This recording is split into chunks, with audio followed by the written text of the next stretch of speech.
नमस्कार दोस्तों, Indian academy of paediatrics के 45वें वार्षिक सम्मेलन का आयोजन राजधानी लखनऊ के इंदिरा गांधी प्रतिष्ठान में 17, 18 और 19 अक्टूबर को होने जा रहा है। दोस्तों, इस महासम्मेलन का टाइटल है यूपी पेडिकॉन 2024। दोस्तों, देश भर के मशहूर पीडियाट्रिक डॉक्टर्स यहां पर जुटेंगे और 300 से ज़्यादा उनकी संख्या होगी। इस 3 दिवसीय कार्यक्रम में कई कॉन्फ्रेंस होंगी, कई सारे वर्कशॉप, सेमिनार होंगे, बहुत सारे स्टॉल्स लगाए जाएंगे, जिसका मुख्य उद्देश्य है कि पीडियाट्रिक्स में जो नवाचार हुए हैं, जो इन्वेंशन हुए हैं, उसको डॉक्टरों तक पहुंचाया जाए, जिससे उनकी प्रैक्टिस और अच्छी हो सके और साथ ही किशोर या बच्चों को उचित इलाज भी मिल सके। आइए इस कॉन्फ्रेंस की पूरी जानकारी लेने के लिए हम बातचीत करते हैं डॉक्टर्स से। यूपी पेडिकॉन 2024 का राजधानी लखनऊ में आयोजन होने जा रहा है। 3 दिवसीय आयोजन है।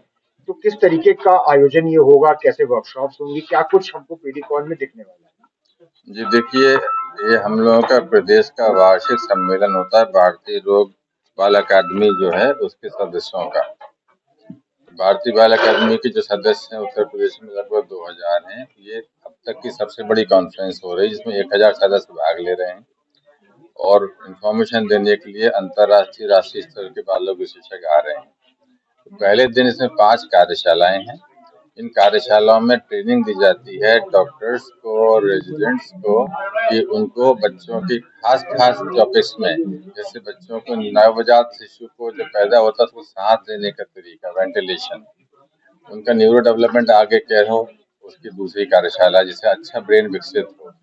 तीसरी कार्यशाला है एलर्जी रोगों पे कि एलर्जी बहुत ज्यादा बढ़ रही है, उसका ठीक से ट्रीटमेंट लोग समझें।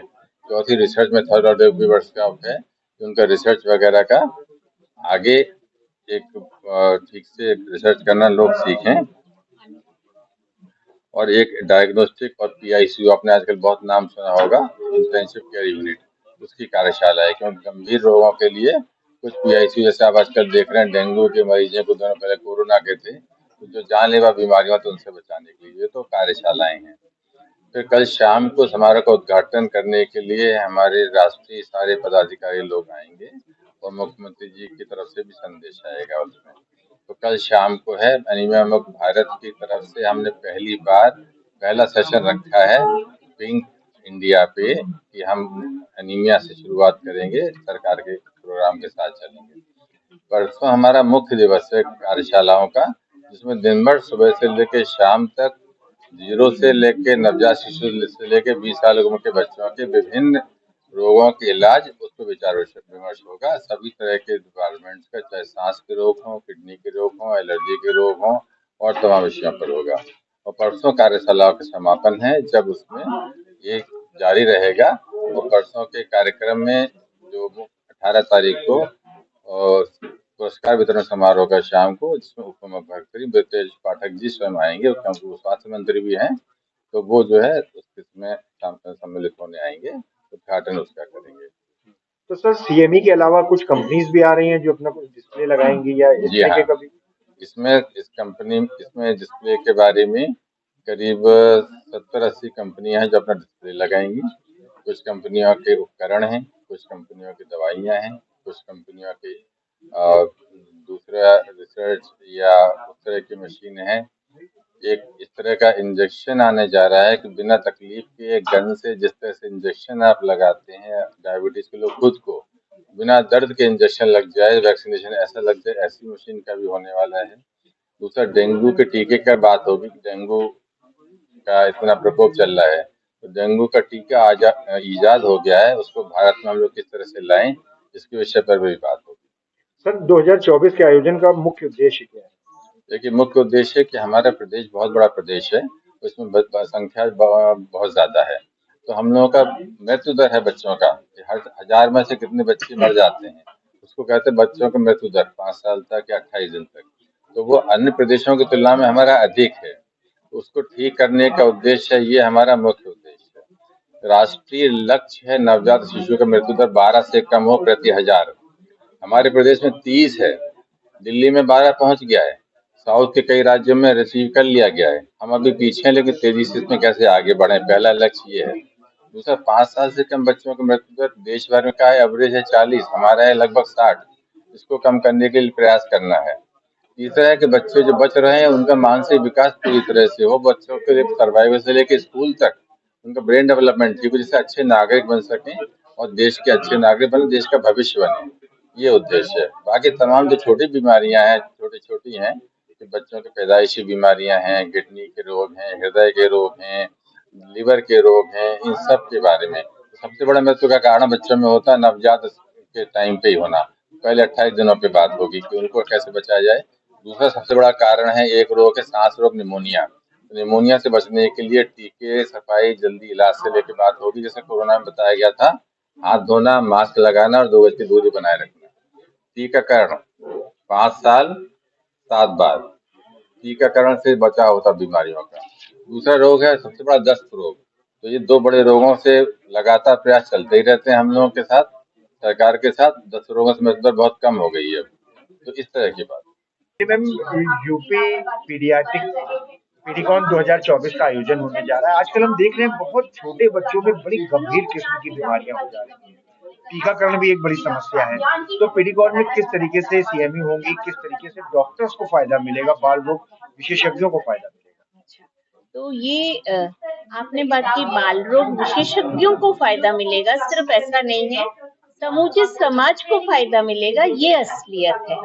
तो हम लोग कोशिश यही करेंगे कि जो नई चीजें आ रही हैं वो सब तक पहुंचाएं। जैसे कि निमोनिया, डायरिया की बातें चल रही थी, इनके नए गाइडलाइंस आ गए हैं। तो ये नए गाइडलाइंस, इनके टीकाकरण के बारे में कई नए टीके आ गए हैं। और सबसे बड़ी बात है, शोध से इंडिया ने कई नए टीके निकाले हैं। इम्यूनाइजेशन में हम लोग अब आगे बढ़ रहे हैं, हमारे टीका को खरीदा जा रहा है इवन विदेशों में। तो हम जो है इम्यूनाइजेशन के फील्ड में भी काफी तेजी से आगे बढ़ रहे हैं। अब एक टीका आया, दूसरा टीका आया, तीसरा टीका आया, इसका कंपैरेटिव हमें समझाना पड़ता है कि कौन से में क्या है, कौन से में क्या नहीं है, कौन सा ज्यादा अच्छा काम करेगा और क्यों करेगा।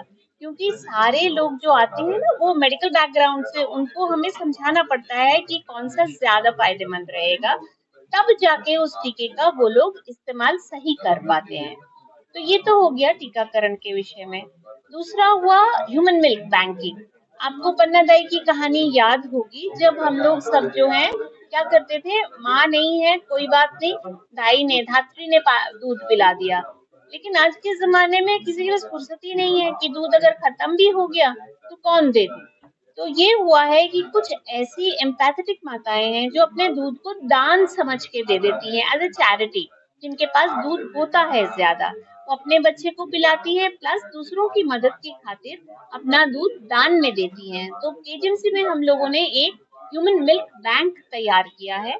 और ये कॉन्सेप्ट है कि वहां से कैसे हम लोग एकदम इन्फेक्शन ना हो, क्योंकि बचा के रखना पड़ता है, दूध को स्टोर करते हैं जैसे हम, हाथ साफ, दूध साफ, पास्चराइज्ड हो, और जो यूज करे उसको कोई इन्फेक्शन ना हो, इसके लिए बहुत एफर्ट लिए जाते हैं। तो ये ह्यूमन मिल्क बैंकिंग का कॉन्सेप्ट भी अब हम लोग उत्तर प्रदेश में लेके आए हैं। केजीएमयू का फर्स्ट ह्यूमन मिल्क बैंकिंग है, इसके बारे में भी बातचीत की जाएगी। इसके अलावा बच्चों की सर्वोत्तर जो है विकास, उसके बारे में बात होगी कि सिर्फ फिजिकली स्पोर्ट्स कितना इम्पोर्टेंट है, नींद, बच्चों की स्लीप कितनी इम्पोर्टेंट है, और बाकी पोषक तत्व क्या क्या उनके अंदर जाने चाहिए। ऑब्वियस है कि आप पेट्रोल नहीं डालोगे तो गाड़ी चलेगी नहीं, पेट्रोल में पानी मिला के गाड़ी में डालोगे तो खिंचेगी, कुछ दूर तक रुक जाएगी। तो ऐसी स्थिति में क्या पोषक तत्व बच्चे को, क्या उसकी गाड़ी में जाना चाहिए ताकि वो सर्वांगीण विकास करे। तो हर पार्ट इम्पोर्टेंट है, स्पोर्ट्स भी इम्पोर्टेंट है, खाना तो इम्पोर्टेंट है ही है, नींद भी इम्पोर्टेंट है, और ये जो उनके मेंटल मेकअप को समझना कि कोई दुर्गुण आ जाते हैं, नहीं तो वो लोग क्विक फिक्स मांगते हैं ना, हर चीज में जल्दी से जल्दी हो जाए। तो कई बार वो क्विक फिक्स बड़े गलत चले जाते हैं, रैश ड्राइविंग हो जाती है, बिना हेलमेट के, बिना मिल्क के चले जा रहे हैं। और हमने अपने दोस्तों में ही देखा है, कई 18-18, 19-19 साल के बच्चे खो बैठते हैं। और फिर अब एक सुसाइड की टेंडेंसी आ गई है, तो कोई भी देखो बा ने डांट दिया तो कूद गए। तो ऐसी स्थिति में हमें एज ए डॉक्टर क्या करना चाहिए, उनके पेरेंट्स को या उनके दोस्तों को, पियर्स जो होते हैं ना, बड़े इंपॉर्टेंट होते हैं बच्चे की जिंदगी में। दोस्त, दोस्त के बिना वो एक पाँव नहीं चलते। तो उनको क्या करना चाहिए, ये सारी चीजों का। बाकी जो फिजिकल चीजें हैं उन समस्याओं पे तो डिस्कशन होगा ही, जो रोग है, बट ये मेंटल रोग को बहुत कम लोग एड्रेस करते हैं, तो ये भी करने हैं हम सभी को। तो दोस्तों देखा आपने, इस तरीके से यूपी पेडिकॉन 2024 का महा आयोजन राजधानी लखनऊ में होने जा रहा है। न केवल इंदिरा गांधी प्रतिष्ठान में ये 3 दिन कार्यक्रम चलेगा, बल्कि विभिन्न सरकारी और प्राइवेट हॉस्पिटल्स में भी कई तरीके के सेमिनार्स आयोजित किए जाएंगे। इस सेमिनार का मुख्य उद्देश्य यही है कि जो नए डॉक्टर्स हैं या जो दूर दराज रिमोट एरियाज में डॉक्टर्स बैठे हैं, उनके पास जो पीडियाट्रिक्स में इन्वेंशन हुए हैं, जो इलाज के नए तरीके आ गए हैं, वो सारी जानकारियां उन तक पहुंचाई जा सके, जिससे कि उत्तर प्रदेश में जो करोड़ों की बच्चों की आबादी है, सीधा लाभ उसको मिल सके। दोस्तों, स्वास्थ्य से जुड़ी ऐसे ही प्रमुख खबरें और जानकारियां लगातार देखने के लिए हमारे साथ बने रहिए नेशनल वॉच न्यूज चैनल पर। बहुत बहुत धन्यवाद दोस्तों।